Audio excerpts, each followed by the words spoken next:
Hello friends, welcome है आपका Sam financial classes में। आई होप आप सब अच्छे होंगे, आपकी पढ़ाई अच्छी चल रही होंगी। फ्रेंड्स, आज जो मेरा टॉपिक होने वाला है,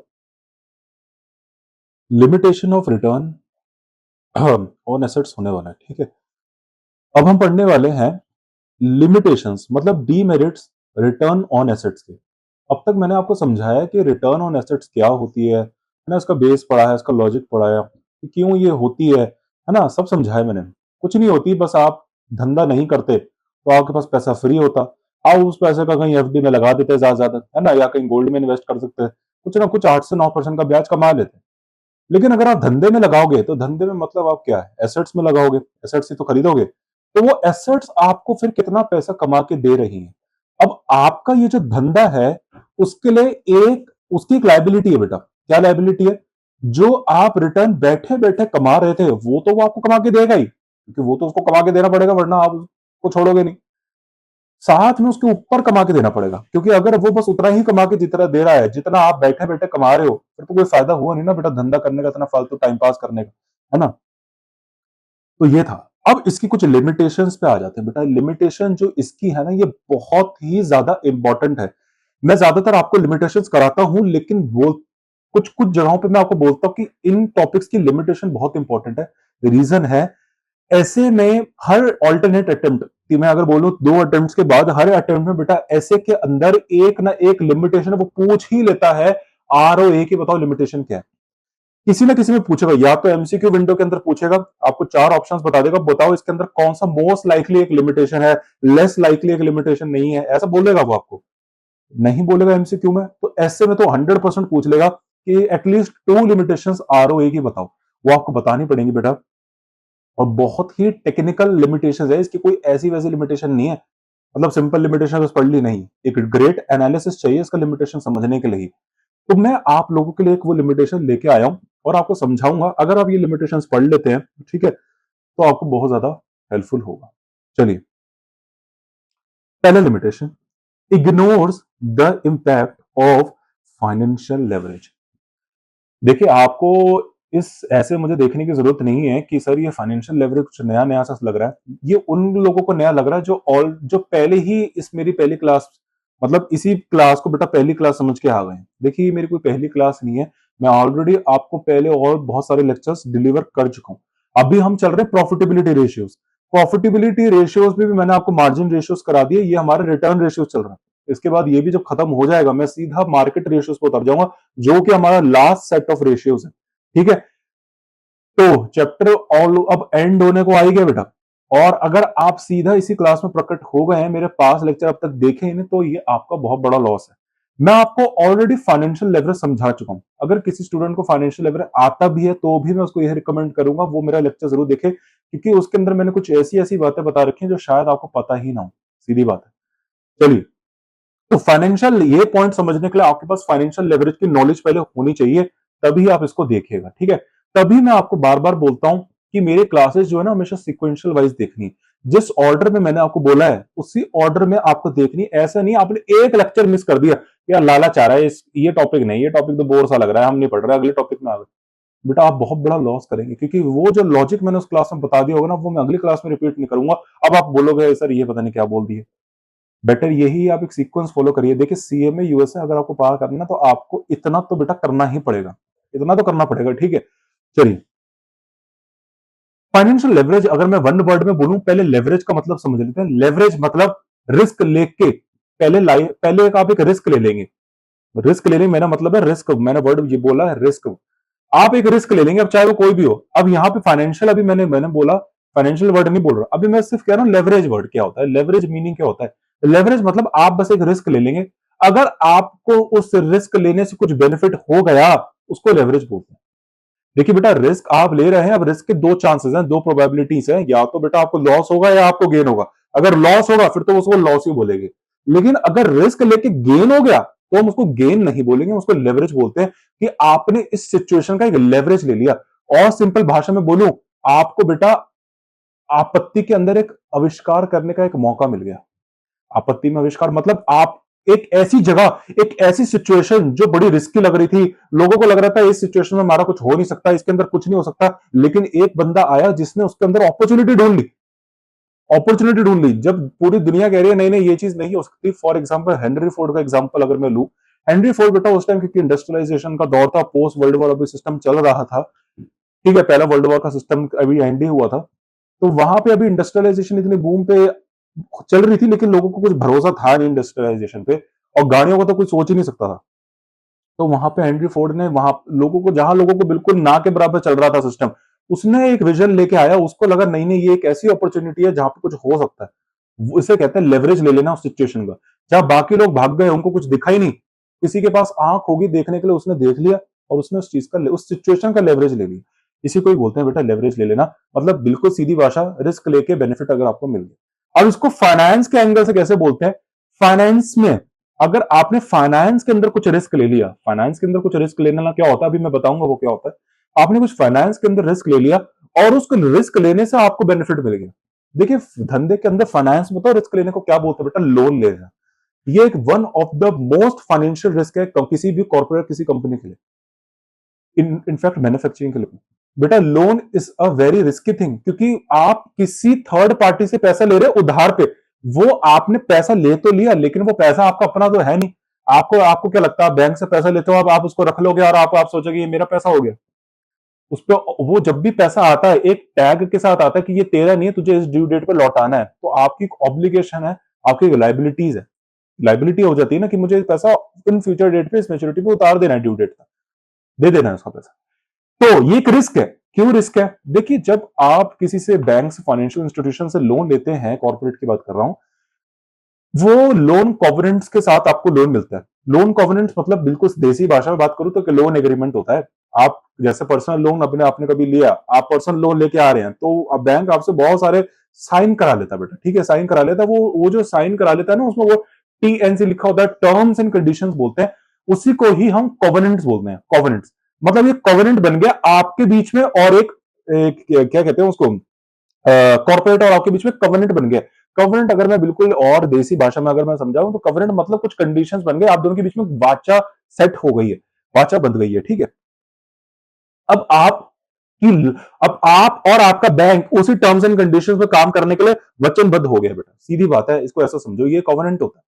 मैं आपको सेक्शन बी में थोड़ा सा इसके डिटेल में बताऊंगा। अगर आपने कुछ भी इधर उधर 19-20 कर दिया ना उस कॉवेनेंट का, आपको पूरा का पूरा डिफॉल्टर मान लिया जाएगा लोन का। और जो सोचो लोन आपको 5 साल के अंदर पे करना था, आपको वो सारा का सारा ड्यू इसी साल करना पड़ेगा। फॉर एग्जाम्पल आपको बैंक ने बोला था कि हर महीने की 7 तारीख को हमें ईएमआई दे दियो लोन की। आपने 7 तारीख एक दिन नहीं दी, आपने 20 तारीख कर दी, आपने लोन कॉवेनेंट की ऐसी तैसी कर दी। लोन कॉवेनेंट में लिखा है हर महीने की 7 तारीख को देना है, आपने 20 को दे दिया। अब आपको डिफॉल्टर मान लिया जाएगा उसी दिन से। जो लोन आपको सोचो 5 साल बाद पे करना था, लॉन्ग टर्म लोन था, आपका वो करंट लोन बन जाएगा, करंट लाइबिलिटी बन जाएगा, सारा का सारा अभी के अभी ड्यू कर देगा बैंक आपका। तो रिस्क नहीं हो गया। अब आप चुका तो पाओगे नहीं, अभी इतना पैसा जो मुझे 5 साल के अंदर पे करना था, अब एकदम से अभी सभी के अभी सारा ड्यू हो गया, क्योंकि आपने बस एक कॉवेनेंट का डिफॉल्ट कर दिया। छोटी सी कोई भी कॉवेनेंट, कोई भी टर्म्स एंड कंडीशन का आपने डिफॉल्ट कर दिया, वो बैंक ने उसको पूरा का पूरा आपकी करंट लायबिलिटी बना दिया कि भाई अभी के अभी पेमेंट दे, सारा प्रिंसिपल भी और सारा ब्याज भी। और भाई अभी के अभी इतना ज्यादा सारा का सारा ड्यू कर दिया, अब इतना पैसा कहां से लाऊं, इतना कैश तो है नहीं। तो बेटा बैंक क्या करेगा, आप नहीं दोगे तो वो आपकी एसेट बेच देगा, आपने जो कोलेटरल पर चीजें रखी होती, सिक्योर्ड रखी थी, उसको ले लेगा, मॉर्गेज पर रखी थी वो सब उठा लेगा आपसे। तो आपका लॉस नहीं हो गया क्या? ये रिस्क है। रिस्क क्या है? आप लोन तो ले रहे हो, धन कैश तो आ रहा है, लेकिन रिस्क के साथ आ रहा है कि बाय चांस अगर मेरा धंधा नहीं चला, मैंने कॉवेनेंट का ऊपर नीचे अगर कुछ कर दिया तो मैं लौटा नहीं पाया, तो मेरा धंधा, मेरे धंधे की एसेट्स बिक जाएंगी। और धंधे की एसेट्स निकल जाएंगे तो आप आई होप इमेजिन कर पा रहे हो, मैंने रिटर्न ऑन एसेट आपको समझा दिया। धंधे की एसेट ही चली गई तो बेटा रिटर्न ऑन एसेट तो बिल्कुल डूब जाएगी, सीधी बात है। समझ रहे हो मेरा लॉजिक आप? तो ये फाइनेंशियल लेवरेज होता है, मतलब रिस्क है। लेकिन लोन ले लिया, पूरी दुनिया तब भी लोन लेती है ना, क्यों? क्योंकि यार लोन ले लिया, ठीक है रिस्क है, ठीक है समझ गए रिस्क है, लेकिन अभी एक सेकंड के लिए रिस्क को साइड में रखो ना आप। एक सेकंड के लिए रिस्क को साइड में रखो ना। अभी ऐसा समझो यार पैसा तो आया हाथ में, अरे फोकट का एक एक्स्ट्रा पैसा ही आ गया धंधे के अंदर। अरे आप लोन ले लेते हो, आपको एक तरीके से एक्स्ट्रा कैश इन्फ्लो ही तो आ रही है आपके धंधे के अंदर। अरे रिस्क आ रहा है, हर चीज आ रहा है, उसको साइड में रखो। मैं तो अभी पॉजिटिव हूं, ऑप्टिमिस्टिक हूं। मैं तो ये देख रहा हूं एटलीस्ट धंधे के अंदर एक एक्स्ट्रा पैसा तो आया, एक्स्ट्रा कैश तो आया। अब उस आप एक एक्स्ट्रा पैसे का करोगे क्या? आप क्या करोगे बेटा? एसेट्स खरीदोगे। आप क्या खरीदोगे? एसेट्स नहीं खरीदोगे, आप उसकी एसेट्स खरीदना स्टार्ट कर दोगे। अब आपकी एसेट्स खरीदोगे तो जितनी ज्यादा एसेट्स होंगी, आपको मैंने आप समझा दिया कि बेटा जितनी ज्यादा आपने और ज्यादा एसेट्स खरीदी, अब और ज्यादा एसेट्स खरीदी होंगी। फॉर एग्जांपल आपने अब एक जर्मन टेक्नोलॉजी खरीद ली मैन्युफैक्चरिंग के अंदर, एक ऐसी मशीनरी, उससे बेटा आपकी नेक्स्ट लेवल सेल्स इंक्रीज हो गई, क्योंकि आपने बहुत ज्यादा स्टॉक बना दिया उसकी वजह से। आप ट्रेडिशनल मेथड फॉलो करते थे, लेकिन आपको अब एक जर्मन मशीनरी चाहिए, उसके लिए पैसा नहीं था तो आपने लोन लिया। देखो ना, तो इस एक्स्ट्रा पैसे की वजह से, उस एक्स्ट्रा कैश इनफ्लो की वजह से आपने जर्मन टेक्नोलॉजी ले ली। उस जर्मन टेक्नोलॉजी की वजह से क्या आपकी ऑपरेशनल एफिशिएंसी इंप्रूव या इंक्रीज नहीं हुई? इंक्रीज हुई ना। आप ज्यादा सेल कर पा रहे हो, ज्यादा सेल कर पा रहे हो, तो क्या प्रॉफिट इंक्रीज नहीं हो रहा?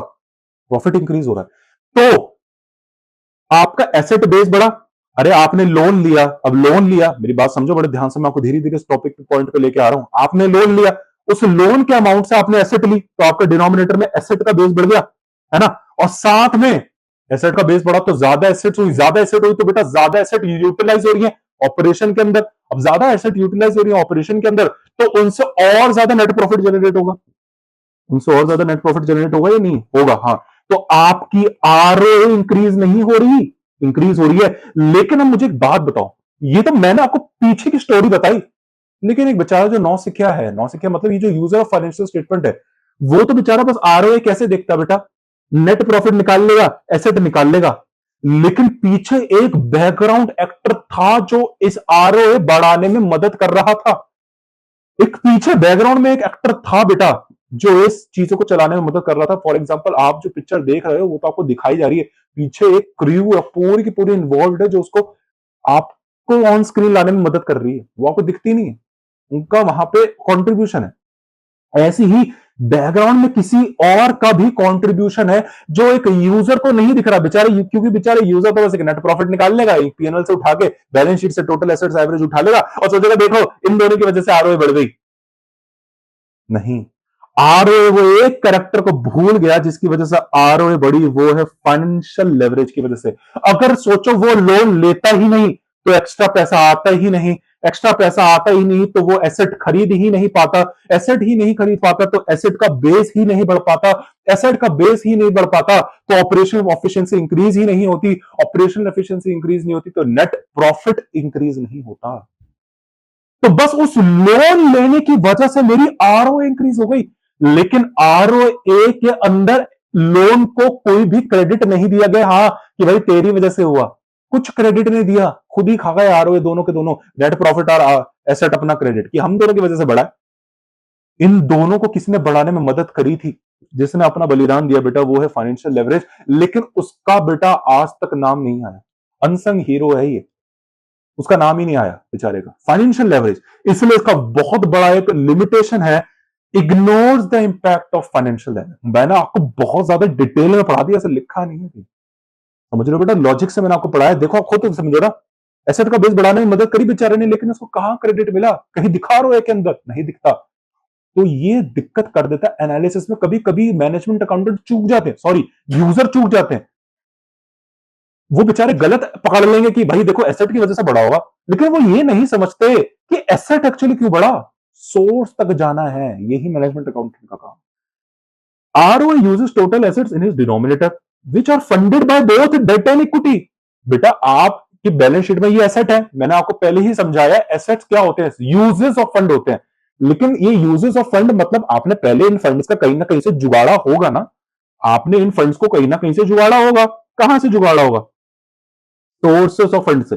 सोर्सेस ऑफ फंड्स, अब मैंने आपको पहले ही बताया था सोर्सेस ऑफ फंड्स बेटा दो होते हैं, एक तो बेटा कैपिटल होती है जिसको हम इक्विटी बोलते हैं, यूएस के भाषा में इसको इक्विटी बोलते हैं, और दूसरा हमारा इक्विटी लिख देता हूं मैं आपके लिए, इक्विटी बोलते हैं। और यहां पे हमारा दूसरा होगा बेटा डेट। मतलब एक तो बेटा आप घर से जुगाड़ के लाओगे, पैसा कमी पड़ जाएगी तो आप बाहर से अपना उधार पे ले लोगे। तो आप ये जो बैलेंस शीट में टोटल एसेट देख रहे हैं ना, ये दोनों से फंडेड होती है, एक आपके घर के पैसे से और एक बाहर के पैसे से, है ना बेटा। ये घर के बाहर के पैसे से फर्क होती है, लेकिन डेट का कुछ अता पता है ही नहीं। डेट को तो ये बताते ही नहीं कि भाई डेट की वजह से इंक्रीज हो रहा है, फाइनेंशियल लेवरेज है ना, आपने फाइनेंशियल लेवरेज मतलब क्या, उधार ले लिया तो डेट का बेस बढ़ गया, आपका सोर्सेज ऑफ फंड्स आपके बढ़ गए ना, आपने उधार में ज्यादा पैसे ले लिया तो और ज्यादा एसेट्स खरीद ली। लेकिन आरओए ऐसा कहीं नहीं बताता कि आपने देखो डेट की वजह से ले लिया, कुछ नहीं बता रहा हूं।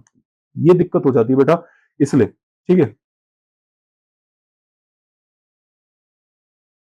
देखिए अब यहां पे मेरी समझिए, दिस अब ये कंपैरिजन विद आरओई, अब ये आरओई बेटा क्या है ये मैं आपको अगली क्लास में समझाऊंगा। वैसे रिटर्न ऑन इक्विटी, ये रिटर्न ऑन इक्विटी ये होता है बेटा, इक्विटी, इक्विटी मतलब क्या, घर का पैसा, आपके पास जो घर के पैसा जो आप लेके आए, बेटा मेरी बात ध्यान से सुनो, आरओए में और आरओई में जमीन आसमान का फर्क है। आरओए जो पैसा होता है बेटा, आरओए मतलब जो एसेट्स में आपने टोटल पैसा लगा रखा है, वो जो टोटल पैसा आता है वो दो चीजों का मिश्रण है, एक आपका घर का पैसा और आपके बाहर का पैसा। अरे एसेट्स क्या होती है, मैंने आपको बोला ना, वो यूजेस ऑफ फंड्स होती है। यूजेस ऑफ फंड्स आपने कहां से लाए होगे, सोर्सेस ऑफ फंड, और सोर्सेस ऑफ फंड्स तो दो होते हैं, कैपिटल और डेट। लेकिन आप जो कंपनी के मालिक हो, आप जो घर से पैसा लेके आए हो उसको क्या बोलते हैं, कैपिटल। तो आपके कैपिटल में जो आप घर से पैसा लेके आए थे, एसेट नहीं, एसेट में तो क्योंकि डेट और घर का पैसा दोनों इंक्लूडेड होता है, तो उस टोटल पैसे पे आपने कितना रिटर्न कमा लिया, वो तो रिटर्न ऑन एसेट हो गया। लेकिन आपको ये जानना है बस, मैं जो घर घर से अपना पैसा लेके आया था, मतलब कैपिटल, कैपिटल से जो पैसा लेके आया था, उस पर मुझे कितना रिटर्न मिल रहा है। तो कुछ नहीं है भाई, कुछ नहीं है, बस उसमें टोटल एसेट्स में अगर डेट माइनस कर दोगे ये आ जाएगा, या सीधा सीधा आप एवरेज कैपिटल ले लोगे अपना तो भी आ जाएगा। अगली क्लास में समझाऊंगा बेटा बहुत डिटेल में, टेंशन आपको कतई नहीं लेनी, ठीक है। तो ये पॉइंट अभी के लिए मैं आपको नहीं समझाऊंगा, क्योंकि उसके लिए मुझे पहले आपको आरओई समझानी पड़ेगी बेटा, ठीक है। जल्दबाजी नहीं करेंगे, चीजें पढ़ेंगे तो बिल्कुल डिटेल में पढ़ेंगे और अच्छे तरह पढ़ेंगे। कोर्स भगाने के लिए नहीं पढ़ा रहा हूं बेटा, ठीक है। मैं कोर्स भगाने का मुझे टेंशन नहीं है, मैं आपको हर चीज डिटेल में पढ़ाऊंगा, ठीक है। रिस्क असेसमेंट, देखिए रिस्क असेसमेंट में बहुत ज्यादा मदद करता है हायर, ये चीज मुझे आपको वैसे सेक्शन डी के अंदर पढ़ानी है। सेक्शन डी के अंदर मुझे आपको दो तीन चीजें पढ़ानी है बेटा, एक तो इकोनॉमिक वैल्यू एडेड, एक ईवीए करके पढ़ाना है, एक रेसिडुअल इनकम करके पढ़ाना है। ये दो टॉपिक्स है, ये दो टॉपिक्स है रिस्क के, सेक्शन डी के पार्ट टू के। ये आपको आरओए में बहुत ज्यादा मदद करेंगे। देखिए अगर आप एक सीए में बन रहे हैं ना, मेरी बात सुनिए, सेक्शन डी आपके लिए बहुत इंपॉर्टेंट सेक्शन है। हालांकि उसकी वेटेज बहुत कम रखी गई है, हालांकि उसकी वेटेज बहुत कम है बेटा, ठीक है, आप देखेंगे उसकी वेटेज कम है। लेकिन जब आप सीए में बन जाएंगे तो आप देखेंगे, आप पाएंगे कि जब आप ये रेशियोज रेशियोज निकालेंगे, स्पेसिफिकली रिटर्न रेशियोज, तो आप वहां पे सेक्शन डी के कुछ मेथड्स होते हैं बेटा रिस्क असेसमेंट के, वो आपको लगाने पड़ेंगे रियल लाइफ में, ठीक है। रियल लाइफ में बेटा कुछ और अलग मेथड्स भी चलते हैं जो मैं आपको नहीं बता सकता अभी, ठीक है, क्योंकि आपके करिकुलम में नहीं है, तो मैं आपको बताने का कोई सेंस नहीं बनता है, ठीक है। और थोड़ा टेक्निकल भी है, उसमें थोड़ा मैथमेटिक्स भी इन्वॉल्व है। कोई नहीं बेटा, जितना है आपको उतना पढ़ा देंगे, लेकिन वो भी अच्छी तरह पढ़ा दूंगा आपको, ठीक है। चलिए, high risk, high ROA might look good, मतलब एक अच्छी आरओए हो सकता है देखने देखने बेटा, एक वही है ना, ऊंची दुकान फीका पकवान, दुकान ऐसे हुआ बहुत बड़ी दुकान है, अच्छे अच्छे उसको स्वीट्स वगैरह बहुत बढ़िया होंगे, इसकी मिठाइयाँ बहुत सही होंगे, बहुत अच्छा पकवान है, खाया तो पता चला ये क्या है बे, इससे अच्छा तो मैं खुद बना लेता हूँ। तो higher ROI might look good, but if it's accompanied by a very high debtor, it signals higher financial risk that ROA alone doesn't capture. देखिए आपको ये शायद पॉइंट नहीं समझ में आया होगा, मैं आपको समझाता हूँ। देखिए क्या है इसका मतलब, ये पॉइंट कहना क्या चाहता है, इग्नोर्स फाइनेंशियल लेवरेज है ना, यही तो दिक्कत है आरओए की। देखो आरओए इंक्रीज क्या होता है, धीरे धीरे चलेंगे ना तो आराम से समझ में आएगा। आरओए इंक्रीज क्यों होता है, मतलब आरओए जो आपके पास आया वो बढ़ा हुआ आया है, क्यों आया है बेटा, आपका जो एसेट होगा बेटा, एसेट्स आपकी बढ़ गई होंगी, क्योंकि आपने एसेट्स खरीदी होंगी तो आपकी एसेट्स बढ़ गई, तो उसकी वजह से आपकी नेट इनकम बढ़ गई, तो उसकी वजह से आपका आरओए इंक्रीज हो गया, वो ठीक है। लेकिन ये आपका एसेट बढ़ा कैसे, एसेट होता क्या है, ये एसेट क्या है सर, एसेट मतलब जिसमें हमने जो पैसा लगा रखा है वही तो वो पैसा आपके पास कहां से आया sir, so uses of fund sir, sources of funds, एक तो capital plus debt, capital plus debt, debt उसको सर्कल करो, मतलब एसेट में जो पैसा हमारा लगा हुआ है वो दो चीजों का मिश्रण से लगा हुआ है, एक तो जो मैं घर से लेके आया और दूसरा तो मैंने उधार से उठाया। अब जब मैं उधार बाहर से लेके आया, सोचो मैं घर से कुछ पैसे एक फूटी कौड़ी घर से नहीं लेके आया, मैं तो धंधा ही अपना उधार पे स्टार्ट करा। फॉर एग्जाम्पल एक स्टार्टअप है, फुली लोन पे ले रखा, पूरा का पूरा मैंने उधार पे सेटअप कर दिया अपना धंधा। तो बेटा ये जितनी भी एसेट्स हैं ये तो फुली डेट से फंडेड है, तो आपने नो डाउट डेट से पैसा लिया, आपके पास पैसा आ गया, आपने एसेट खरीद लिया, एसेट बढ़ गई आपका, तो उसकी वजह से आपकी नेट इनकम इंक्रीज हुआ, आरओ इंक्रीज हो गई।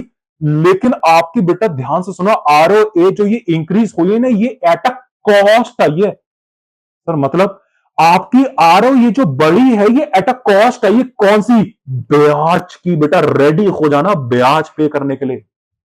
जितना आप इस एसेट पे रिटर्न ले रहे हो, एक सीएमए का काम है। सीएमए का काम है कि देख लियो बेटा वो जो अब तू, क्योंकि तूने एसेट तो ले ली, उससे तेरा अच्छा आरओए आ गया, लेकिन ध्यान रख ये जो तू एसेट अपनी बैलेंस शीट में दिखा रहा है, ये तूने डेट से फंडेड कर रही है। मतलब तूने उधार से फंडेड करी है, और उधार का पैसा कभी फोकट में नहीं आता, ब्याज के साथ आता है। तो फॉर एग्जाम्पल आप इस आरओ में 10% कमा रहे हो, सोचो 10% कमा रहे हो, और ब्याज आपको 11% देना पड़ रहा है, तो काहे खाक का आपने रिटर्न ले रहा? एनालिसिस है, ये किसी किताब में एनालिसिस करना नहीं सिखाया, मैं आपको धीरे धीरे सिखा रहा हूं, इंडस्ट्री एक्सपीरियंस आपके अंदर अभी से ही डाल रहा हूं। समझ रहे हो मेरी बात? आपका क्या फायदा हुआ फिर इस आरओए 10% का? आपने एसेट लगाई, आपने उसमें 10% कमा लिया, अगर 11% तो अब इस अमाउंट पे, इस 11 ये जो एसेट का अमाउंट है, 11% तो ब्याज पे देना पड़ रहा है लोन पे, 1% का तो लॉस पे चले गए आप। काहे का पैसा ग्रो करा? कुछ नहीं ग्रो करा। ये है फाइनेंशियल लेवरेज को इग्नोर करना। नो डाउट आपको लग रहा हो मेरा 10% है, no doubt it might look good, it might look good, अच्छा लग सकता है देखने से, 10% का आरओए कमा लिया, एफडी पे तो 8% मिलता है। अरे एफडी पे हंस रहा है? ये जो तूने एसेट खरीदी हुई है क्या आसमान से टपकी है? इस पे जो पैसा लगा, पैसा जो तूने लगाया हुआ खरीदने के लिए, इस उधार से लेके आया है, और उधार के लिए तो ब्याज देना पड़ेगा, 11% का तो ब्याज ही है। तू इस पैसे पे 10% कमा रहा है और खर्चा तेरा 11% है, मतलब जेब से 11% जा रहा है और 10% रहा है, 1% का तो अभी भी लॉस में जा रहा है, घाटे में जा रहा है, बेकार इन्वेस्टमेंट है। ये है डिसीजन, इसे कहते हैं डिसीजन लेना कि भैया मैं तो 10% कमा रहा हूं, क्या फायदा, 11% तो ब्याज में देना पड़ रहा है, नहीं लेंगे ऐसी इन्वेस्टमेंट। थोड़ा सा इक्विटी का मिश्रण डालना पड़ेगा, घर से पैसा उठाना पड़ेगा, वेंचर कैपिटलिस्ट को ढूंढना पड़ेगा कि भाई वही दे दे एटलीस्ट पैसा, आपको अपनी ओनरशिप डायल्यूट करनी पड़ेगी। अब पढ़ाऊंगा बेटा, ये धीरे धीरे पढ़ा रहा हूं, कहीं नहीं लिखा, ये कहीं नहीं लिखा, देखो समझ रहे हो बेटा मेरा लॉजिक? ये है एनालिसिस, ये सीएमए का काम है डिसीजन लेना।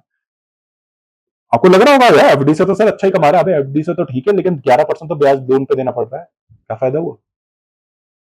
ये दिक्कत तब आती है जब आपने फाइनेंशियल लेवरेज को इग्नोर कर, ये है आरओए की दिक्कत। ऊपर से देख देख के देखो ऐसा लगता है अरे देखो 10% कमा लिया, एफडी से ऊपर रिटर्न मिल रहा है, पीछे की बैकग्राउंड स्टोरी पड़ेगा फाइनेंशियल लेवरेज की तो पता चलेगा ये एसेट तो फंडेड है फुली लोन से, और लोन पे 11% देना, हो गया काम।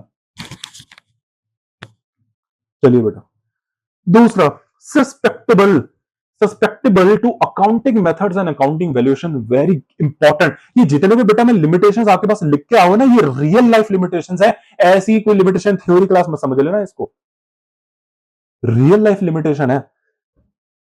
अकाउंटिंग मतलब आरओए का सीधा सीधा लफड़ा है बेटा अकाउंटिंग मेथड से और एसेट वैल्यूएशन से। बताता हूं कैसे। हिस्टोरिकल, पहला है historical cost versus fair value. देखिए मैं आपको जो पार्ट 1 पढ़ा रहा हूं अभी, पार्ट 1 में मैंने आपको पढ़ाया कि एसेट्स के अलग अलग वैल्यूएशन मेथड्स होते हैं। बेसिक हम अपनी 11th क्लास से आपको पता है, हम पढ़ते आ रहे हैं, बचपन से पढ़ते आ रहे हैं कि एसेट जो बैलेंस शीट पे दिखाई जाती है, एसेट जो बैलेंस शीट पे दिखाई जाती है ना, हिस्टोरिकल कॉस्ट से दिखाना था। हिस्टोरिकल कॉस्ट मतलब आपने जिस रेट से खरीदा था उस टाइम उस रेट पे दिखाना है।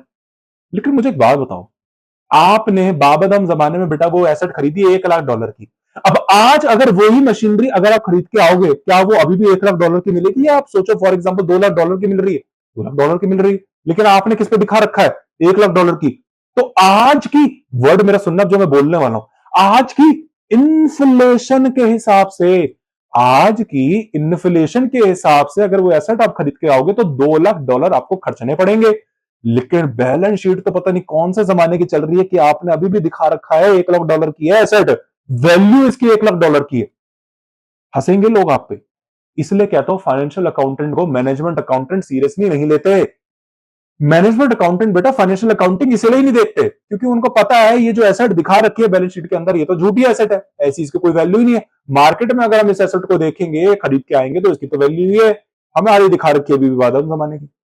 इसलिए मैं आपको पढ़ाऊंगा बेटा इन्फ्लेशन एडजस्टेड फाइनेंशियल स्टेटमेंट्स कैसे बनाते हैं। इसमें हम एडजस्टमेंट्स करेंगे बेटा कि रेवेन्यू इनकम स्टेटमेंट को कैसे हम इन्फ्लेशन एडजस्टेड बनाऊंगा, सब समझाऊंगा आपको। मेथड्स होते हैं उसे बनाने के, ऐसा आसान नहीं है वो। बैलेंस शीट को कैसे एडजस्ट करते हैं सारा समझाऊंगा बेटा, टेंशन नहीं लेनी, बहुत डिटेल में, बहुत लॉजिक से। Okay, assets are typically recorded at, अच्छा इसमें दिक्कत हो जाती है, अभी मैं आपको पढ़ाऊंगा।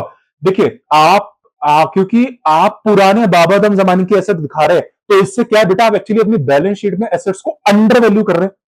अरे अगर उसकी मार्केट में एसेट की वर्थ है तो बहुत ज्यादा है ना, सीधी बात है, आपकी उस मार्केट में उस एसेट की वर्थ बहुत ज्यादा है, लेकिन आपने जबरदस्ती हिस्टोरिकल कॉस्ट की वजह से उसको जबरदस्ती अंडर वैल्यू कर रखा है। तो आरओ निकालते हुए आप डिनोमिनेटर बेस में उसी अंडर वैल्यू एसेट को ले लेते होंगे, तो आपका बैलेंस, तो आपका जो डिनोमिनेटर अमाउंट है वो कम हो जाएगा, क्योंकि आपने अंडर वैल्यू एसेट रखी है, तो आपका डिनोमिनेटर अमाउंट कम होगा। तो इतिहास गवाह बेटा, जब डिनोमिनेटर अमाउंट कम होता है तो क्या कोएफिशिएंट इंक्रीज नहीं हो जाता? तो आपकी आरओ इसकी वजह से इंक्रीज हो गई। मैं समझा रहा हूं, बेचारे इनको नॉलेज नहीं है यूजर को, वो तो बेचारे खुश हो रहे हैं क्योंकि कंपनी की आरओ कितनी इंक्रीज है, पता ही नहीं। अबे इसलिए इंक्रीज है क्योंकि एसेट तू देख तो ले, हिस्टोरिकल कॉस्ट पे दिखा रखी है, वो तो अंडर वैल्यू ऑलरेडी है, तो वो तो फिर डिनोमिनेटर बेस वैसे ही कम हो गया, तो आरओ तो इंक्रीज आएगी, क्योंकि डिनोमिनेटर बेस अंडर वैल्यू है कि वो हिस्टोरिकल कॉस्ट है, लेकिन जो ऊपर न्यूमरेटर अमाउंट है नेट इनकम, वो आज की इन्फ्लेशन के हिसाब से, क्योंकि आप जो आज सेल्स कर रहे हो वो तो आप आज की इन्फ्लेशन के हिसाब से कर रहे हो। देखा है ना कंपनी को, देखो ये दूध का रेट ही देख लो बेटा, बढ़ाते रहते हैं, इन्फ्लेशन के हिसाब से सेल कर रही है ना कंपनी, और खर्चे भी आज की इन्फ्लेशन के हिसाब से कर रही है, तो बट ऑब्वियस नेट प्रॉफिट भी आज की इन्फ्लेशन से निकल के आ रहा है। तो न्यूमरेटर अमाउंट आज की इन्फ्लेशन के हिसाब से, डिनोमिनेटर अमाउंट हिस्टोरिकल कॉस्ट के, इन्फ्लेशन की ऐसी तैसी, बाबन जमाने का, तो यहां भी स्टैंडर्डाइजेशन नहीं है, इसलिए ये रेशियो जो है सबकी सब गलत है।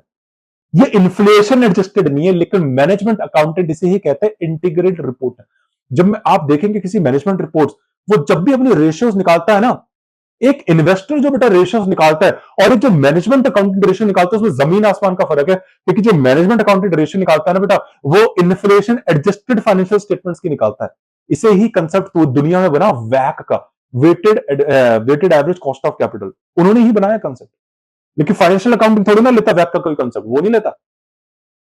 एक इन्वेस्टर अगर आप किसी कंपनी में पैसा लगाओगे तो बेटा आपको जो मैंने फॉर्मूला सिखाया, आप तो बेचारे इसको देख के इन्वेस्ट कर दोगे कंपनी को, नहीं, लेकिन मैनेजमेंट अकाउंटेंट ऐसा नहीं करता ना, वो पहले फाइनेंशियल स्टेटमेंट को इन्फ्लेशन से एडजस्ट करता है, न्यूमरेटर का अमाउंट भी इन्फ्लेशन से एडजस्ट करता है, डिनोमिनेटर का भी करता है। न्यूमरेटर का तो ऑलरेडी एडजस्ट है क्योंकि नेट इनकम तो आज की इन्फ्लेशन से कमाए, लेकिन डिनोमिनेटर आज की इन्फ्लेशन के हिसाब से एडजस्ट नहीं है, वो हिस्टोरिकल कॉस्ट है, उसको आज की इन्फ्लेशन से पहले कन्वर्ट करेगा, तब जाके रेशियो निकालेगा। ऐसे निकलता बेटा, बहुत सागर है। आप सीए में यूएसए में भी इतना डिटेल में पढ़ ही नहीं रहे हो, तो मैं आपको धीरे धीरे चीजें बता रहा हूं ताकि इंडस्ट्री रेडी हो जाओ, समझ रहे बेटा। चलिए, तो इसकी वजह से आपकी अंडर वैल्यू हो सकती है, इसलिए आपकी आरओ इंक्रीज हो जाएगी। अब पढ़ो, assets are typically recorded at historical cost on the balance sheet, सीधी बात है, लेकिन in the period of inflation older assets may be significantly undervalued, क्योंकि आपने एसेट्स को अंडर वैल्यू कर रखा है, हिस्टोरिकल कॉस्ट पे दिखा रखा है, leading to an artificially inflated ROA, क्योंकि डिनोमिनेटर का बेस कम हो गया ना, आपने अंडर वैल्यूड एसेट दिखा रखी है, तो डिनोमिनेटर का बेस 1.0 हो गया, लेकिन नेट इनकम आपने आज के इन्फ्लेशन के हिसाब से कर रखी है, प्रॉफिट तो आप आज की इन्फ्लेशन के हिसाब से कमा रहे हो ना, न्यूमरेटर बढ़ा है, डिनोमिनेटर घटा है, तो कोएफिशिएंट इंक्रीज आएगा। ये छोटे बे तो छठी चौथी की मैथमेटिक्स है। चलो, conversely assets are revalued upwards, मतलब अगर आपने एसेट अपवर्ड रीवैल्यू कर दिया, कुछ कुछ अकाउंटिंग स्टैंडर्ड के अंदर है ऐसा, ठीक है, तो उसकी वजह से आरओए आपकी डिक्रीज हो जाएगी, सीधी बात है। फिर को डिप्रेस आरओए, सीधी बात है। डेप्रिसिएशन मेथड्स पे आ जाते हैं, ये बड़ा इंपॉर्टेंट मेथड है। Different depreciation method, example straight line versus accelerated. अब मैं आपको पढ़ाऊंगा एक्सेलरेटेड मेथड्स क्या होते हैं, ये सब आपको सेक्शन ई सेक्शन बी में पढ़ाऊंगा थोड़ा बहुत। मैक आरएस सिस्टम चलता है, मॉडिफाइड एक्सेलरेटेड, ठीक है। इन इफेक्ट बुक वैल्यू है, कॉन्सिक्वेंटली तो आरओए। अरे अलग अलग डेप्रिसिएशन मेथड से आपकी अलग अलग वैल्यू आएगी। अरे अगर आप स्ट्रेट लाइन मेथड फॉलो करोगे तो उससे आपकी कुछ अलग वैल्यू आएगी, लेकिन अगर आप एक्सेलरेटेड मेथड या मैक आरएस मेथड लोगे, उसका मतलब एक्सेलरेटेड मतलब आप बहुत तेजी से अपनी एसेट को घिस रहे हो, तो बहुत ज्यादा उनका डेप्रिसिएशन अमाउंट होगा, तो उससे आपकी डिफरेंट बुक वैल्यू आएगी। तो डिफरेंट बुक वैल्यू मतलब आपका टोटल एसेट का बेस बढ़ जाएगा, डिफरेंट हो जाएगा ना। अगर आप स्ट्रेट लाइन मेथड लोगे तो आपकी टोटल एसेट्स की वैल्यू अलग आएगी, क्योंकि उनकी बुक वैल्यू अलग है।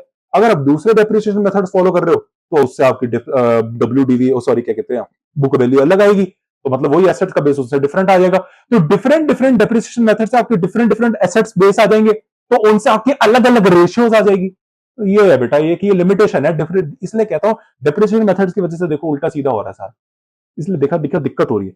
नॉन ऑपरेटिंग एसेट्स बता देता हूं ये क्या होती है। नॉन ऑपरेटिंग बेटा इनको आइडल एसेट्स करके भी बोलते हैं। कभी कभी आपकी मतलब धंधे में कुछ ऐसी एसेट्स भी होती है बेटा, बस वो बस नाम की एसेट है, पड़ी है, लेकिन वो कुछ आपको कमा के नहीं दे रही, रिटर्न कमा के नहीं दे रही, या कमा के दे रही है जो आप नेट इनकम कमा रहे हो ना, उससे उनका कोई लेना देना नहीं है, कोसों कोसों दूर है।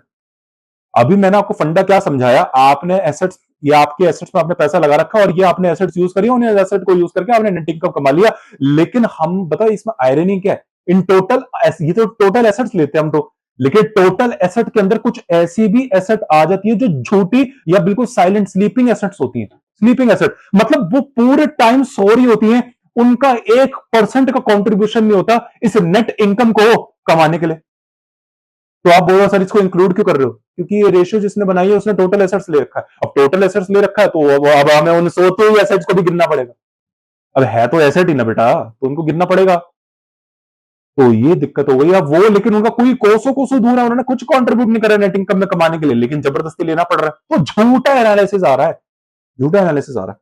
चलिए, the total assets in the denominator might include non operating asset, example idle land. अरे एक लैंड पड़ा है, सूखा है, आप, अरे बेटा आपकी है तो एसेट ही ना, आपने एक लैंड खरीदा है तो आपका एसेट बेटा, आपके पास प्रॉपर्टी के पेपर वगैरह, लैंड के पेपर पड़े, आप उसके मालिक हो तो एसेट है। लेकिन उसमें कुछ नहीं पड़ा, सूखा पड़ा है ना, या उसमें खेती कर रहे हैं ना, आप कुछ इग्नोर ना, आपने रेंट पर चढ़ा, कुछ भी बेनिफिट नहीं आ रहा, लेकिन एसेट है, बैलेंस शीट पे लिखा हुआ, लेकिन रिटर्न कुछ आ नहीं रहा, नेट इनकम में 1% का कॉन्ट्रीब्यूशन नहीं आ रहा उससे। भाई क्या करें। Investment unrelated to core operations, कुछ ऐसी इन्वेस्टमेंट कर रखेंगे जो आपका मेन धंधे से रिलेटेड नहीं है। क्या भाई साहब ये क्या हो रहा है। That does not directly contribute to the net income in the numerator, जो न्यूमरेटर में नेट इनकम ले रखा है उससे दूर दूर कोसों कोसों दूर है उससे। दिस कैन डिस्टॉर्ट, डिस्टॉर्ट मतलब बेटा आपको उससे उधर वो कर देंगे, भिन्न कर देंगे, मतलब उधर उधर कर देंगे, डिस्ट्रैक्ट कर देंगे आपका। ट्रू ऑपरेशन एफिशिएंसी मतलब ट्रू एंड प्योर नहीं दिखाएंगे बेटा, ठीक है, सीधी बात है बेटा। Difficulty in inner industry comparison, ये मैं आपको ऑलरेडी वैसा टॉपिक समझा चुका हूं।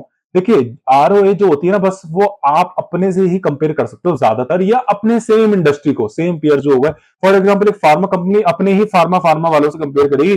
अगर आप उसको टायर इंडस्ट्री से कंपेयर कर दोगे तो बेटा फिर बेकार हो जाएगा ना। रीजन क्या है, लॉजिक क्या है, एसेट इंटेंसिटी का फर्क है बेटा। फार्मा इंडस्ट्री की एसेट इंटेंसिटी अलग है, उनका ऑपरेशन अलग है, उनके वर्किंग कैपिटल रिक्वायरमेंट्स अलग हैं, लेकिन टायर इंडस्ट्री का अलग है बेटा, ठीक है। इसकी वजह से industries vary significantly in their asset intensity. Capital intensive industries example manufacturing utility naturally have a larger asset base, मैंने आपको ऑलरेडी समझा दिया, leading to a lower ROAs compared to the asset light industries. Asset light industries मतलब जिनकी asset requirements कम होती है, उनकी asset कम होती है। फॉर एग्जाम्पल सॉफ्टवेयर या कंसल्टेंसी सर्विस इंडस्ट्रीज जो होती है, that can generate significant income with fewer. मैंने आपको ऑलरेडी समझा दिया, क्योंकि एसेट बेस, मैन्युफैक्चरिंग वालों का एसेट बेस बड़ा होता है तो डिनोमिनेटर बढ़ गया, तो उससे क्या होगा, उनकी कोएफिशिएंट कम आ जाएगा तो आरओए कम आ जाएगी।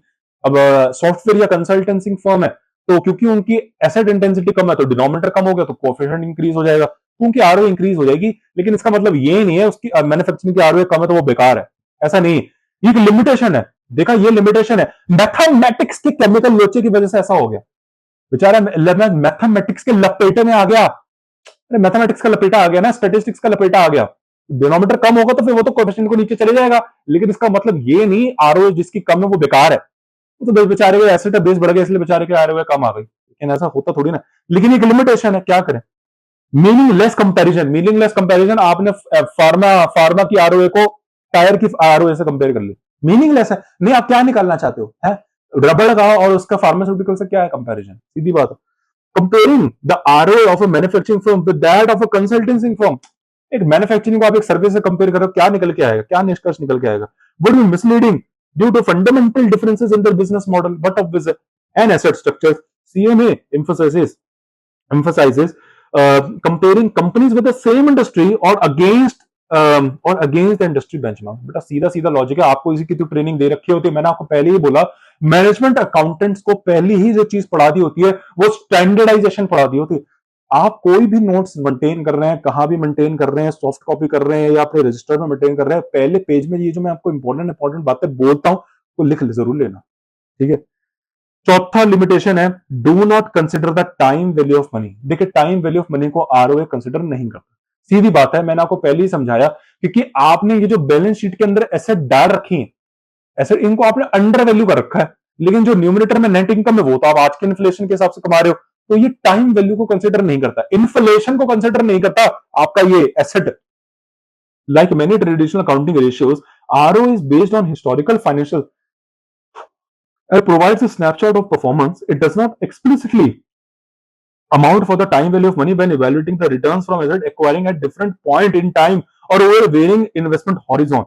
इसका मतलब बेटा आपके पास ये जो एसेट है, अलग अलग टाइम पे आपको इतना रिटर्न मिला, फिर दूसरे साल इतना रिटर्न मिला, तीसरे साल इतना रिटर्न मिला, आप कुछ कंसिडर नहीं करते, कुछ नहीं करते, टोटल एसेट उठाया, उसको डिनोमिनेटर में लिखा, नेट इनकम को उठा के पिटका, आरओए आ गई, बस खुश हो गए। अरे दिक्कत है ना। अरे वो आरओए जो आपने एसेट दिखा रखी है, बाबा आदम जमाने की दिखा रखी है, उस टाइम पता नहीं आपने उन एसेट को यूज करके कितना प्रॉफिट कमाओ। सीधी बात तो ये होनी चाहिए ना, लेकिन आपने उस बाबा आदम की जिम्मेदारी से आप ये दिखा रहे, मैंने देखो आज का नेट इनकम ये कमा लिया, सब गड़बड़ घोटाला कर रखा है। ये एक दिक्कत है, इसे कहता है टाइम वैल्यू ऑफ मनी को कंसिडर नहीं करा। देखिए टाइम वैल्यू ऑफ मनी मुझे आपको सेक्शन ई के अंदर इन डिटेल पढ़ाना है। मेरी पूरी बेटा 1-2 class time value of money पे जाएगी, मुझे आपको पूरा पहले टाइम वैल्यू ऑफ मनी पढ़ाना पड़ेगा, मैं आपको समझा ही नहीं सकता। सेक्शन ई क्या, मैं आपको सेक्शन बी में ही पढ़ा दूंगा। सबसे हमारा जो सेक्शन बी का जो शायद बेटा चौथा पांचवा जो लेक्चर होगा वो टाइम वैल्यू ऑफ मनी से स्टार्ट हो जाएगा, ठीक है। तो आप वहां पर टेंशन मत करिए, पूरा time value of money detail में पढ़ेंगे, ठीक है। फिर सेक्शन ई में ये आईआरआर एनपीवी क्या है, ये अभी आप मत समझो। ये प्रोजेक्ट सिलेक्शन के कुछ टूल्स होते हैं, मेथड्स होते हैं कि आपके पास 2 इन्वेस्टमेंट ऑप्शन है, आपको ये ए करना चाहिए, बी करना चाहिए, ए में पैसा लगाना चाहिए, बी में पैसा लगाना चाहिए। ये एनपीवी और आईआरआर आपका मदद करते हैं। इनमें से सबसे पॉपुलर जो है बेटा वो एनपीवी है, ठीक है। इन दोनों के अपने अपने बेनिफिट्स और अपने अपने लिमिटेशन है। सीएमए यूएसए के अंदर all the time IRR NPV आता ही आता है। आप देख लेना बेटा, पास जितने भी अटेम्प्ट्स हुए, ऐसा कोई अटेम्प्ट गया ही नहीं जिसके अंदर इस एनपीवी आईआर में क्वेश्चन ना आए हो। तो सेक्शन ई तो बेटा आपको बहुत अच्छा होने वाला है, मैं आपको पढ़ाऊंगा, टेंशन नहीं लेनी आपको। कैन लीड टू सब ऑप्टिमाइजेशन। सब ऑप्टिमाइजेशन मतलब आपके डिसीजन जो आपने लिए वो सब ऑप्टिमल हो सकते हैं, मतलब ज्यादा अच्छे नहीं है जो आपने लिए, इसका मतलब ये है, ठीक है। Division divisional performance, for example एक डिविजनल की बात हो रही है यहाँ पे। If ROA is used as the sole performance metric for all manager, मतलब एक मैनेजर है किसी डिवीजन का, डिविजनल मैनेजर्स होते हैं ना, मैं आपको पढ़ाऊंगा सेक्शन ए के अंदर भी पढ़ाऊंगा, सॉरी पार्ट 1 के अंदर भी पढ़ाऊंगा। कौन सा सेक्शन है हमारा, वो सेक्शन सी है, ठीक है। रिस्पॉन्सिबिलिटी सेंटर्स वगैरह वहां हम पढ़ेंगे, ठीक है। इन्वेस्टमेंट सेंटर एक करके होता है, ठीक है, यहाँ पे उसकी बात हो रही है।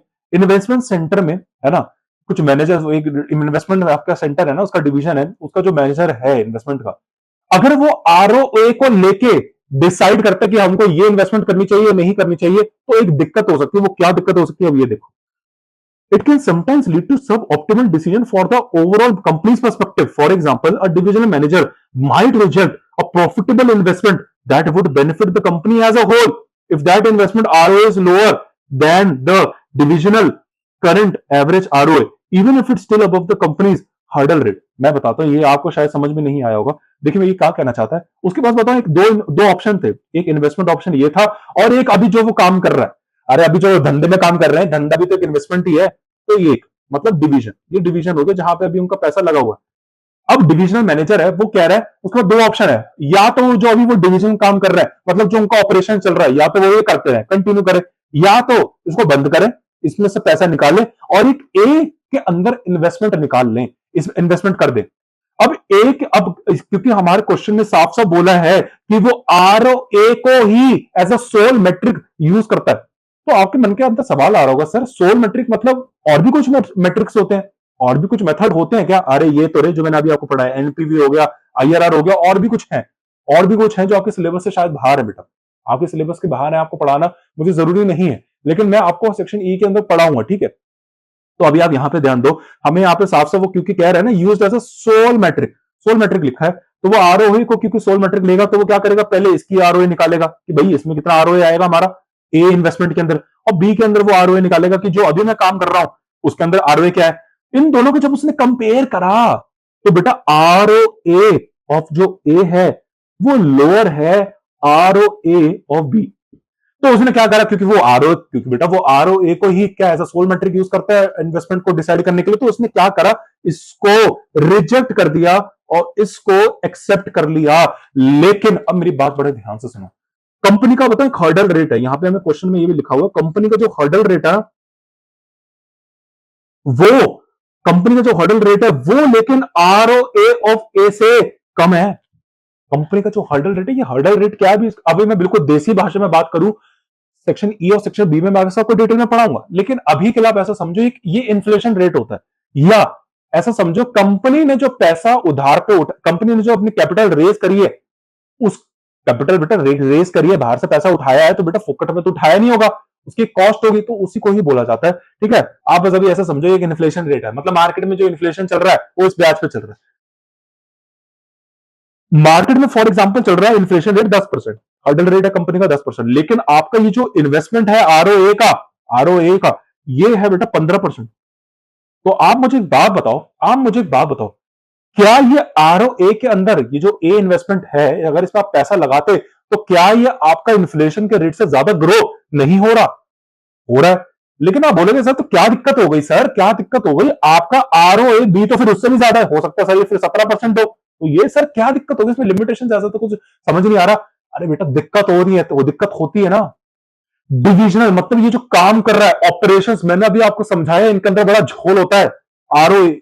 अरे डिविजनल एसेट्स के अंदर तो बड़ा झोल होता है ना, डेप्रिसिएशन का चक्कर है, अरे बेटा टाइम वैल्यू को कंसीडर करता नहीं, डेप्रिसिएशन वो इंक्लूड करता नहीं, हिस्टोरिकल कॉस्ट का पंगे है। तो बेटा यहां पे जो आरओए आएगी एक्चुअली डिविजनल की वो झूठी आएगी ना, लेकिन नकली होती है। लेकिन एक सादी सादी इन्वेस्टमेंट है, उसमें क्या झूठा, उसमें तो आपने सीधा पैसा लगाया और आपको उस पर रिटर्न मिल जाएगा। तो इसका जो रिटर्न है वो एक्चुअली जेन्युइन 15% है। ये जो 17 है, नो डाउट ये 17 है, लेकिन हो सकता है ये फिक्टिशियल इसलिए 17 हो क्योंकि कंपनी के डिविजनल एसेट्स जो होंगे उसके अंदर हो सकता है कुछ आइडल एसेट्स पड़े हो, फॉर एग्जांपल आइडल लैंड पड़ा, डेप्रिसिएशन मेथड्स की वजह से हो रहा है, उसकी वजह से डेप्रिसिएशन आपका जो बेस है डिनोमिनेटर वो कम हो रहा है, इसकी वजह से एसेट बेस इंक्रीज हो रही है, आरओ इंक्रीज हो रही है। तो यहां पे झूठापना भी इन्वॉल्व हो सकता है, इसलिए ये दिक्कत है। तो यहां पे कंपनी को इसके पास भी जाना चाहिए, हो सकता है वो कंसिडर करे पहले इसका और इसको इक्वल लाने में मदद करे, ये सीएमए का काम है। समझ रहे बेटा, यहां पे इस पॉइंट को बोला है। तो सब ऑप्टिमाइजेशन नहीं हो सकता बेटा, इन्वॉल्व हो सकता है, मतलब आपने जो डिसीजन ले रखे हैं, अगर आप आरओए को ही कंसिडर कर रहे हो तो बेटा हो सकता है आपका डिविजनल मैंने आपका डिवीजन ही जीते उस इन्वेस्टमेंट से, क्योंकि आपके डिवीजन में एसेट्स बहुत हो सकती हैं। तो एसेट्स हैं तो बेटा फिर आपका क्या हो सकता है, अलग अलग मेथड्स यूज करने की वजह से या तो वो डिनोमिनेटर बेस कम होगा तो उसकी वजह से आरओए इंक्रीज हो जाएगी, या डिनोमिनेटर बेस इंक्रीज हो जाएगा तो आपकी नेट इनकम इंक्रीज हो जाएगी, तो उसकी वजह से इंक्रीज हो जाएगा। थोड़ा ध्यान से, ये आपका काम है थोड़ा बैकग्राउंड स्टोरी को वेरीफाई करना, ठीक है। ये focuses on net income, impact of non operating items. देखिए क्या है ना बेटा, आप न्यूमरेटर में क्या लेते हो, नॉन ऑपरेटिंग नेट इनकम लेते हो। अब मैंने आपको पहले से ही बहुत क्लासेस में समझा दिया है, नेट इनकम के अंदर कुछ ऐसी ऐसी इनकम भी जो इंक्लूड होती है बेटा, जो आपके धंधे के रिलेटेड ही नहीं होती। फॉर एग्जाम्पल, आपने profit on the sale of furniture, आपका धंधा है फार्मा का, लेकिन आपने फर्नीचर बेचा, आपको उसमें प्रॉफिट हो गया, अब वो इनकम है ना, नॉमिनल अकाउंट का रूल है, तो आपने इनकम स्टेटमेंट के अंदर पटक दी उसको, तो वो नेट इनकम के अंदर भी इंक्लूडेड है। लेकिन मुझे बात बताओ, क्या ऐसी इनकम सस्टेनेबल है, मतलब बार बार आएंगे वैसे प्रॉफिट ऑन द सेल? नहीं। कब, अरे फर्नीचर क्या आप खरीदते बेचते रहोगे क्या, वो तो फिर फर्नीचर का धंधा हो गया।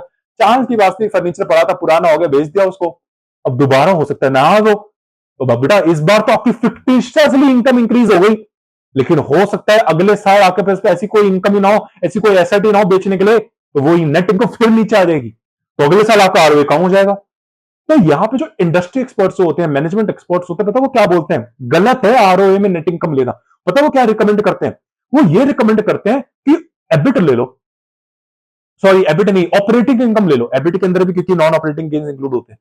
ऑपरेटिंग इनकम लो, मतलब एक्चुअली जो फॉर्मूला एक्चुअली इसका जो होना चाहिए ना, वो नेट इनकम नहीं, operating income upon average total assets, ये होना चाहिए। नेट इनकम मतलब, क्योंकि नेट इनकम के तो कुछ झूठी, नकली या टेम्पररी नेचर इनकम भी इंक्लूड होती है, तो बेटा वो तो फिर टेम्पररी आपकी नेट इनकम बढ़ा ही देगी। तो हो सकता है यूजर फाइनेंशियल स्टेटमेंट खुश हो जाए, अरे देखो इसकी आरओ इंक्रीज हो गई, बेचारा पैसा लगा दे, लेकिन पता चला बाद में नेट इनकम कम हो गई है। नेट इनकम कैसे कम हो गई, बेचारा सोचा गलत पैसे कंपनी में पैसा लगा दिया, क्योंकि नेट इनकम में टेम्पररी नेचर ऑफ इनकम भी तो इंक्लूड होती है, हो सकता है अगली बार वैसी इनकम आए ना, सीधी बात है। तो ये बोलते हैं सस्टेनेबल इनकम इंक्लूड करो, मतलब धंधे की इनकम इंक्लूड करो, क्योंकि धंधे की इनकम एक ऐसी इनकम है जो बार बार बार बार बार बार बार बार आएगी, तो इससे आपकी रेशियो भी सस्टेनेबल होगी, असली रेशियो दिखाएगी कि ये आपकी रेशियो है, तो अगले साल भी आपकी इतनी रेशियो होनी चाहिए। अगर ये कम हो गई तो मतलब आपकी ऑपरेशनल एफिशिएंसी कम हो गई, इससे बेटर डिसीजन और बेटर एनालिसिस होगा। समझ रहे हो मेरी बात? ये देखिए, the numerator of R is typically net income which includes the effect of financing cost, मतलब बेटा खर्चे वगैरह फाइनेंसिंग कॉस्ट भी तो आपका काम है क्या, इंटरेस्ट एक्सपेंस टैक्स देना? नहीं।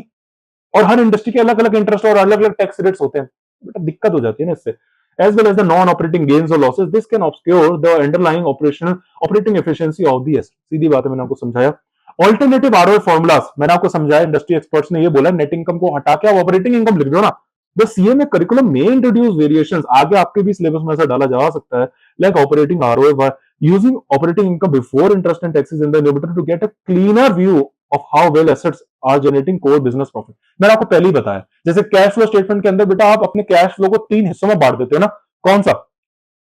ऑपरेटिंग एक्टिविटी से कैश फ्लो, इन्वेस्टिंग से, फाइनेंसिंग से। तो आप ऑपरेशन में फोकस करते हो, यार इसके धंधे से कितना कैश आ रहा है, वही बात यहां पे हो रही है। नेट इनकम मत लो सीधा। इन एसेंस एक मैंने छोटा सा पॉइंट आपके लिए लिखा है, while ROA provides a valuable insight into asset utilization profitability. मतलब आपको ये बताती है कि आपने एसेट को कितना यूटिलाइज करा, एफिशिएंसी बता दी है कि देखो मैंने एसेट को इतना यूटिलाइज करके इतना प्रॉफिट जनरेट कर दिया। CMA USA stresses that it should never be viewed in isolation, मतलब कभी भी, जैसे वो डिविजनल मैनेजर बस एक सोल मैट्रिक लेके चल रहा था, सीएमए कभी कभी वो एक अच्छा मैनेजर नहीं है। सीएमए यूएस से जो मैनेजर होता है, सीएमए जब आप बनेंगे मैनेजमेंट अकाउंट, वो कभी भी आरओए के बेसिस पे डिसीजन नहीं लेते, मतलब उसे एज अ सोल मैट्रिक लेके नहीं चलते। दूसरे भी बेटा बहुत मेथड्स हैं जिनके बेसिस पर डिसीजन लोगे, क्योंकि मैंने आपको बताया इसके भी बहुत सारे लिमिटेशंस हैं, देखो बेटा, और अच्छे खासे लिमिटेशन है इसके। तुम इसमें सिर्फ सोल फोकस नहीं कर सकते बेटा, इसमें हम सोल डिपेंडेंसी नहीं रख सकते। A skilled management accountant uses ROA in a conjunction with other ratios like ROE। ROE के साथ बेटा, ROA का तो बेटा बिल्कुल डायरेक्ट रिलेशनशिप है, मैं आपको समझाऊंगा भी क्या है, और एक एसेट टर्नओवर के साथ भी है, फाइनेंशियल इक्विटी मल्टीप्लायर के साथ भी है, समझाऊंगा ये सब क्या है। ठीक है, देखो एसेट टर्नओवर भी लिखा है, debt ratios, conduct trend and industry analysis, सिर्फ अपने आप को नहीं, अपनी रेशियोज को नहीं, दूसरे इंडस्ट्रीज के रेशियो से, ताकि आपको पता चले कैसा कैसा मामला है, and understand it's underlying assumptions and potential distortions to perform a complete and accurate assessment of a company's financial performance। ठीक है, तो ऐसे आपको समझ में आएगा। तो आई होप बेटा आपको ये लॉजिक समझ में आया। इन डिटेल मैंने आपको आरओए समझाया बेटा, बहुत डिटेल क्लास, मेरी बहुत लंबी क्लास हो गई आरओए को ही लेकर, सिर्फ बहुत जरूरी था, क्योंकि अगर मैंने आपको बोला ना, मैं आपको अगर आरओए नहीं समझाऊंगा तो आपको ना ही आरओए समझ में आएगा, ना ही फिर आपको एसेट टर्नओवर समझ में आएगा, ये दिक्कत हो जाएगी। ठीक है, तो आपको, आपके पास जो भी स्टडी मटेरियल्स आपके पास है बेटा, आपको एक बार रीडिंग करनी है, करनी ही करनी है। ठीक है, वरना आप सीएमए यूएसए के एग्जाम के लिए रेडी नहीं होंगे, क्योंकि उस पर टेक्निकल नॉलेज आपको मिल जाए। ठीक है, तो चैनल को सब्सक्राइब करिए, वीडियो को लाइक करिए, मिलते हैं आपसे बेटा नेक्स्ट क्लास में।